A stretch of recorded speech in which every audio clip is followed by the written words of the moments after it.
Hello everyone, কেমন আছো তোমরা সবাই? আমি খুব ভালো আছি। নিয়ে চলে এসেছি আরেকটা মিনি ব্লগ। এই মিনি ব্লগটা ছিল গত ফ্রাইডের। এটা হলো আমাদের পাড়ার এক পুজোর ব্লগ।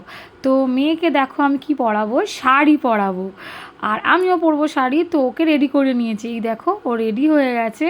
খুবই দুষ্টুমি করছিল, কোনোভাবে ওকে বুঝিয়ে সুঝিয়ে আমি শাড়িটা পরাতে পেরেছি। অত ভালো হয়নি, তা ওকে কেমন লাগছে তোমরা সবাই অবশ্যই কমেন্টে আমাকে জানাবে। আসলে ও না সরস্বতী পুজোর সময় খুব শরীর খারাপ ছিল, ওই জন্য ওকে আমি শাড়িটা পরাতে পারিনি, তাই বিমা পুজোয় পরিয়ে দিয়েছি। খুব খুশি হয়েছে।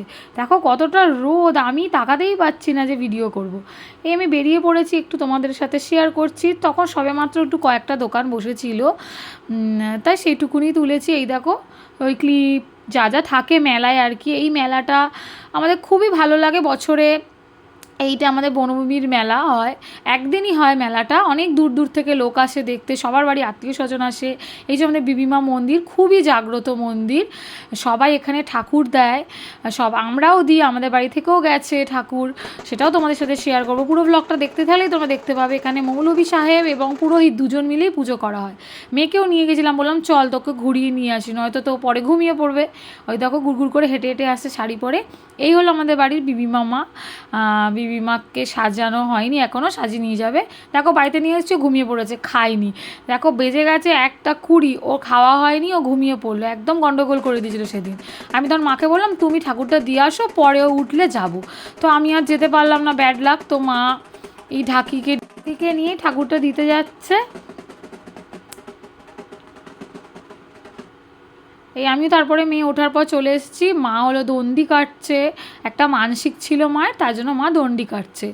আর আমি এদিকে দাঁড়িয়ে আছি। দণ্ডি কাটা হয়ে যাওয়ার পর পুজোটা দিতে পারবো। এই থেকে মেয়েকে মায়ের গায়ে বসিয়ে দিয়েছে, ও কিছুতে শোবে না, এটা বসাতে হয় বাচ্চাদের বলে ভালোই। দেখো মেলায় খুব টেস্টি টেস্টি, যেগুলোর ওপর আমি লোভ সামলাতে পারি না, জিলিপি, গজা, কটকটি, ওগুলো দিয়ে গেলাম। এবারে হয়ে গেছে সন্ধেবেলায় ওকে একটু অন্যরকম ড্রেস পরিয়েছি। যে আরেকটা ওর দিদি এসছে, ওকে খুব ভালোবাসে। এই যে আমিও রেডি হয়ে গেছি, আর ভালো লাগছে না শাড়ি পরতে, বাবা খুলে নিয়েছি, এবার এটা কুর্তি পরে নিয়েছি। এই দেখো এবার ভালোই লোক হয়ে গেছে, মেলায় দোকান বসেছে, খুবই ভিড় ছিল।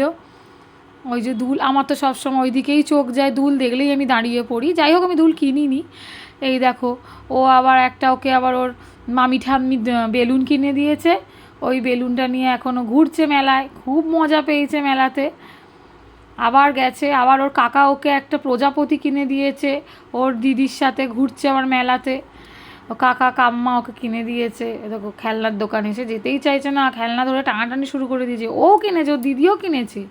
এই যে একটা আমার দিদি, আমার যা হয়, উনিও ব্লগ করেন। আর আমরা একসাথে একটুখানি মেলায় দুজন মিলে ঘুরলাম। আমার মেয়েও হাই করে দিচ্ছে। বাড়ি চলে এসেছি, ওকে খাওয়ানোর সময় হয়ে গেছে। এবার দেখো আমার ঘর থেকে মেলা একদমই কাছে, দেখো দেখা যাচ্ছে একদম, তোমাদেরকে জুম করে দেখাচ্ছি, লোক যাচ্ছে আসছে একদমই কাছে। তাই আমি মানে মেলায় শুধু বাড়ি আসছি আর মেলায় যাচ্ছি, এই করেছি আমি। এই একটা দিন আমি ওই করি। শেষে ও জাম্পিং চড়ছে, ওখান থেকে নামবে না, বড় বড় দাদা দিদিদের সাথে। যাই হোক এইভাবেই আমাদের কাটলো বিবিমা মেলা পুজোটা। এই ছোট্ট ব্লগটা যদি তোমাদের ভালো লেগে থাকে অবশ্যই লাইক কমেন্ট করে জানিও। টাটা।